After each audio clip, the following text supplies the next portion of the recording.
would you define true success?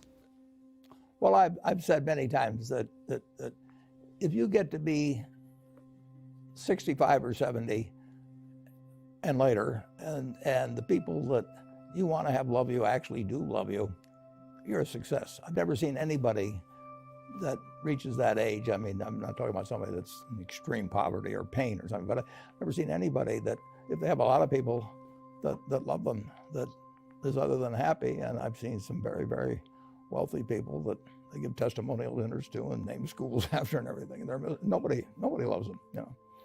Their own kids would say, he's in the attic, you know. They never came.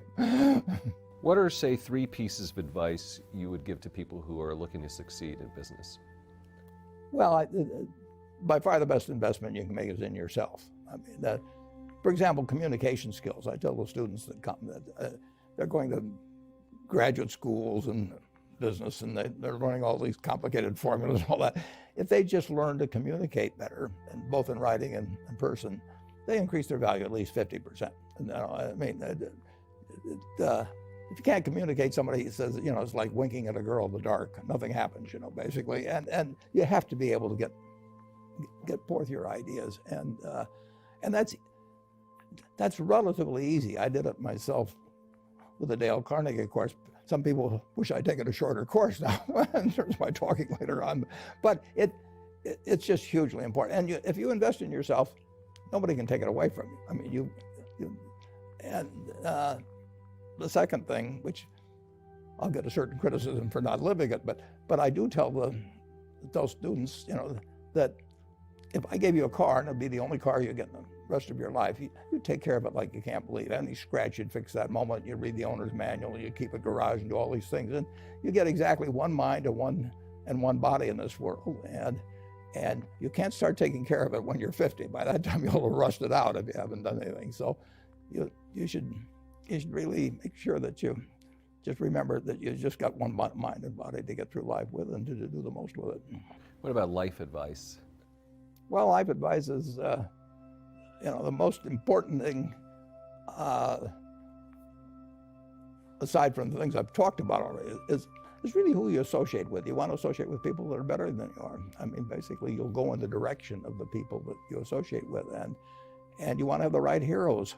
You want people, if you want to emulate somebody, you better pick very carefully who you want to emulate.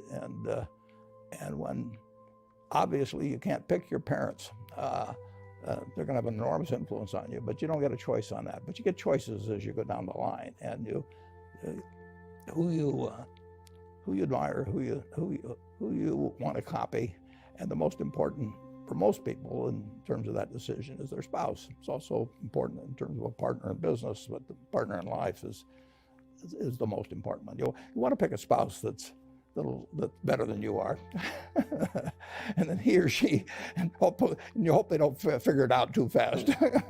Great. Biggest mistakes people make when investing? Well, they try to, they just don't realize that all you have to do is just buy a cross-section of America and then never listen to people like me or read the papers or do anything subsequently. They think that because you can trade, you should trade. You buy a farm, you buy an apartment house, you can't resell it tomorrow, and you know the cost of moving around. Now you get something handed to you, liquidity, you know, which is instant. You can sell, and the cost of doing it are pennies, you know, compared to other kinds of investment activity. So because they can so easily move around, they do move around, and moving around is not smarter than investing. You have a pretty cool morning routine regarding what you have for breakfast and how prosperous you feel.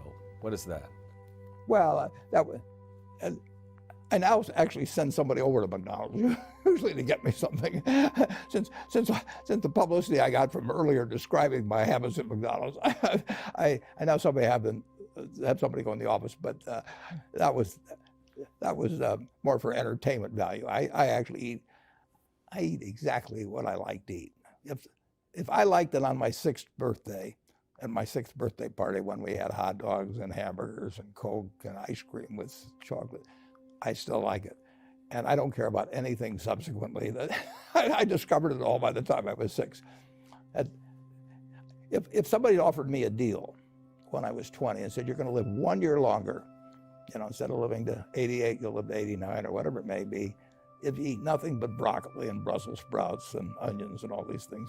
I just said, I'll take the last year off. It probably won't be that good anyway. So I eat what I like to eat. I'm not venturesome in that area. I like how you lumped in onions with broccoli and Brussels sprouts. Never heard that. I just don't happen to like onions, but no, I don't put them in the same category. Okay. You and George H.W. Bush, I think. Is business school worth it? Depends on the person, much more than it depends on the school. I mean, I wouldn't worry. Some people are going to get a lot out of advanced education, and some people are going to get very little. And I don't even think it's important that every person go to college at all. I mean, we have all kinds of jobs at 70 or so thousand a year, or 80,000 a year, that college training is not of use. And I actually was not keen on going to college myself. Yeah, my dad kind of jollied me into it. He could get me to do anything, but if they'd had an SAT test in those days, he would have taken the test for me. but because I knew I could have a good time, and I liked investing, and I didn't really feel I could read the books. So I don't, it's a big commitment to take 4 years, and the cost involved, and maybe the loans involved, and everything. And I think, depending on what your interests are in life, I don't think it's for everybody. I think it's for a lot of people, but there ought to be a reason you're going, and I didn't really see much reason. And finally, what do you carry in your wallet, and how much money do you tend to carry around? Well, I probably carry maybe $400. I actually, my wife likes to use cash, so I just take home a chunk of cash every now and then she doles it out. She looks at my billfold and sees whether all the hundreds are gone. Sticks a few in there. But, it's pretty simple. And credit cards? I've got an American Express card, which I got in 1964, but I pay cash 98% of the time. If I'm in a restaurant, I always pay cash. It's just easier. Warren Buffett, thanks very much.